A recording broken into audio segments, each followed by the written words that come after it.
Welcome to the fourth installment of the Racer X preview for Monster Energy, AMA Supercross, and FIM World Championship for 2015. Jason Weigandt and Steve Matthes still here in Morgantown, West Virginia's Racer X headquarters. We'll have Jason Thomas and David Pingree joining us a little bit later. We're talking about the rookies. Lots of talk about there's not enough rides in the sport, the economy, and the money isn't what it once was, but actually, it's a pretty healthy crop. 4 rookies moving out of 250 Supercross, all with factory-level rides. You don't see that every day. The real question is, how well will they do? We're talking about Dean Wilson, Cole Seeley, Blake Baggett, and Jason Anderson. We have some stats here we can actually show you about how well they've done in their careers. And you can see 10 to 20% is the career winning percentage of these guys. Not bad. That's solid. Yeah. Absolutely. But here's the problem. We ran similar numbers actually on Justin Barcia, Eli Tomac, and Ken Roczen. I'll read it off to you right now. Again, 10 to 20% is the career win percentage of the guys graduating. 36, 39, 38% is the career win percentage for Barcia, Tomac, and Roczen. Math was never my specialty, but those are better numbers. Basically, Barcia, Roczen, and Tomac each won more than a third of the races they ever entered. And remember, they had to race each other most of the time. So Barcia and Roczen have come in and won multiple races in their rookie years. Those 250 stats kind of showed they were going to be players as soon as they moved up. Do we expect the same level of performance from any of these 4 guys? That's the big question. It is. It's going to be an interesting transition for these guys moving into the 450 class. Anderson surprised me at the Monster Cup. He had set the fastest overall time. I never would have thought that. Great job by him. Seeley has podiumed before 450 Supercross, and Wilson, well, we saw what Wilson did last year. Tremendous speed, fast qualifier, won a heat at Daytona. So 3 of the 4 guys that we're talking about in this show have done something in 450s to give us some hope. Blake Baggett, I don't know how you feel. I felt like he should have stayed down another year. Would have been, again, a title favorite. I think could have earned his own ticket. Yeah, and could have been another title favorite in that class, in the 250 class. From what I understand, he voluntarily wanted to get out and move on to 450s. Yeah. I think he's going to be in for a little bit of a rough year. Maybe not. He's never been a Supercross specialist. I would look for better things from Blake for outdoors. The other 3 guys, they all got some question marks. There's no doubt about it. Wilson, can he get battle past the fitness/arm pump problem that he had? Anderson's never done any races, Monster Energy Cup aside. Yeah, on the 450. And Seeley, solid pickup, very fast guy. And as always with Seeley, when's the last time he did the whole season? It's a long season. It takes a lot of mental fortitude to last 17 races, week in and week out. So we'll see. More question marks with these 4 guys than answers. Yeah, and I think that's the difference. We saw how well Barcia and Roczen did when they moved in. I don't know if the expectations are quite as high on these guys, but they all do have potential. Like you mentioned with Wilson doing so well last year. Seeley has had podiums on a 450 already. Anderson, those fast lap times at the Monster Energy Cup. So the potential is there. I just don't know if the expectations are quite as high as they were for the last couple of big riders to move up from the 250s. What does Mitch Payton say about Dean Wilson? We can work with speed. He's got speed. And that's the hardest thing to teach. Here's my question for you, again. Okay. With all the guys we've been talking about, and we have another show to go, do you see any of these 4 riders winning a Supercross this year? I'm going to say between all 4, I could see 1 total win being produced in some combination. But last year on the show, we asked the same thing about Tomac and Roczen, and I thought just between the 2 of them, they would produce 2 total wins. Roczen got 2 of them to make that come true. So that's what I'm saying. Twice as many riders, half as many wins. That's where I think the line is drawn. Okay? I would agree with that. All right. Let's see what our man Jason Thomas thinks. He's being put to work in the Racer X offices all day long. I don't know what he's doing. Let's see what he's thinking about the rookies.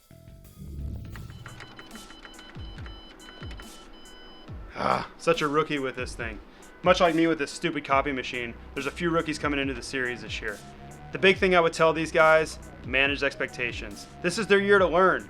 No one expects them to win a championship. They want some decent results, yes, but next year is the year that everybody's going to turn to them and look for them to win races. So go out, improve, learn your bike, learn the situation, come into 2016 firing. Okay, that's what JT thinks. Let's actually now rank the rookies amongst themselves. That's maybe the biggest question. Expecting these guys to win the title the first year is maybe a little bit crazy, but they would at least like to measure themselves against each other. So who do you think beats whom out of this group? I'm tired of being the expert here, Weech. I'm going to throw it back at you first before I give you mine. Who has the best race finish? who finishes the highest in the points? Okay, going into this offseason, I would have put my money on Dean Wilson. Why? Because we can work with speed. For both? Yes. Okay. Yep. Because we can work with speed. Really like what I saw from him on Chad Reed's bike. What he did at Daytona was impressive. What he did in the practice sessions at the regular stadium events was impressive. Has a good number too, 15. Oh, okay. Yeah. Yep. So the thing that's really starting to sway me now, I had a big question mark on Jason Anderson being part of Alden Baker's program. That is a notoriously difficult program. And I was wondering if we were going to hear about any hitches in that. You really have to be committed. There's only a handful of guys that have gone through that. Baker's never done this huge thing like he's doing now. Yeah, I'm not doing that program. I'm out. Right, you're out. Yeah. I'm out as well. Right. I didn't think it would work for just anybody. But so far, these guys have hung in there. I feel like Anderson, with the talent he has, if he really has stuck to that program, and so far we heard he did, I'm going to change my thoughts now, and I'm going to pick Anderson to be the best in points. Still think Wilson will have the best finish out of the group. Got to keep an eye on Celia as well. He's so consistent. I could see maybe he can get Anderson in points, but I'm feeling something special in that magic 21 right now. Calling 21 like blackjack. All right, well, you rambled on too long, but Dean Wilson will get the best result out of the 4 guys, and Cole Seeley will be the highest in the points at the end of 17 races. How about a Husky, by the way, being back in the conversation? That's rad. You like that? Yeah, that's awesome. Yeah. And Blake Baggett, all by himself. No teammate there to teach him the ropes like the plan was. Yeah, do you think James maybe rides during the week, helps him out? No, never mind. I don't think that happens at all. Actually. You don't? No. Really? I don't think that happens at all. I don't know. The Suzuki press release said he'll be there at Anaheim to support his team. I think him and Blake are buddies. So who knows, man? Should have stayed down, Blake, because you could have won the title, could have won a lot of money. Should have stayed down, Blake. This is spurring in a bad direction. Let's send it to our man Ping and see what he thinks of the rookies. So this next group of guys, this is going to be fun to watch. You know, I'm a big Cole Seeley fan, so I'm pulling for him. He's got a podium already on the big bike. He's done some fill-in rides there at Honda, so he's comfortable with the situation and the motorcycle a little bit. So I expect big things out of him. Completely have no idea where Blake Baggett's going to land on this. I've never seen him ride a 450 ever, so he stays real low-key out here in California. He's not out at different tracks, kind of out in the open. He likes to stay quiet and do his own thing. So really curious to see how he does. He's on good equipment and he'll have good support. I know that Suzuki's a great bike, so he's got everything he needs. It'll be on him and we'll see how he does with it. I think Dean Wilson could have a great year. You know, when he jumped on with Reed's team last year and did some fill-in rides, he was fastest qualifier, showed a lot of speed, just struggled with arm pump really badly. So I know he's working through some issues with that still. He's got some different things he's trying, a new trainer, some other different stuff. So I'm hoping he can sort that out and put that blazing speed into 20 laps and get himself up front. I really like Dino, so I'm hoping he has a good year over there.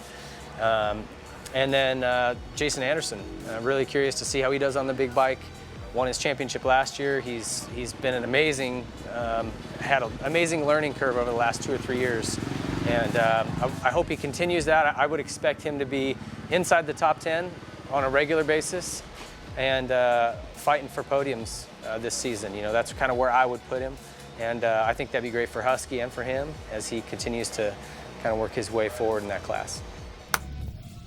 Okay, now you know what we think of the rookies. If you want to see them in action, go to supercrossonline.com. You can get all the information you need to go see these riders. East Coast, West Coast, we got positions all over the country. There's no excuse to not catch a race in person, or they're all live on TV as well. So pay your cable bill and enjoy.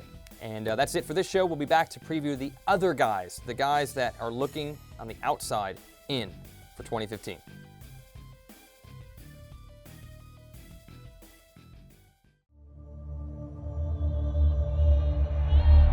I'm excited, you know, there's always that little bit of kind of edgy, you know, butterflies, but it's a feeling you really look forward to, and you don't have it, you miss it.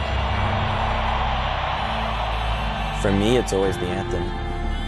You know, as soon as you're hearing the anthem, it's about to get real. It kind of reminds you this is what you enjoy doing, this is why you're here, and bring back the love and the passion for the sport. It gets you fired up, almost kind of chills up your back. The speeds are faster, the intensity's higher, and everybody's training hard and working hard physically and raising that bar. The tension is really high right now. You know, who's going to be the next guy? You know, a lot of guys are going to be, pushing and shoving for that position. There's blood in the water for sure.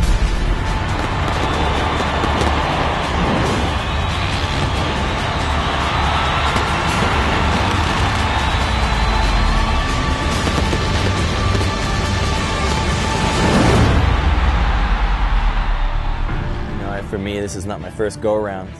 You know, let the craziness kind of happen, and something that you just can't really prepare yourself for other than experience and going through it. Chadwick's in the lead, and this stadium's going nuts! This championship is a long struggle. It's 17 rounds in 18 weeks, but you've got to survive it. This is when you have to dig deep.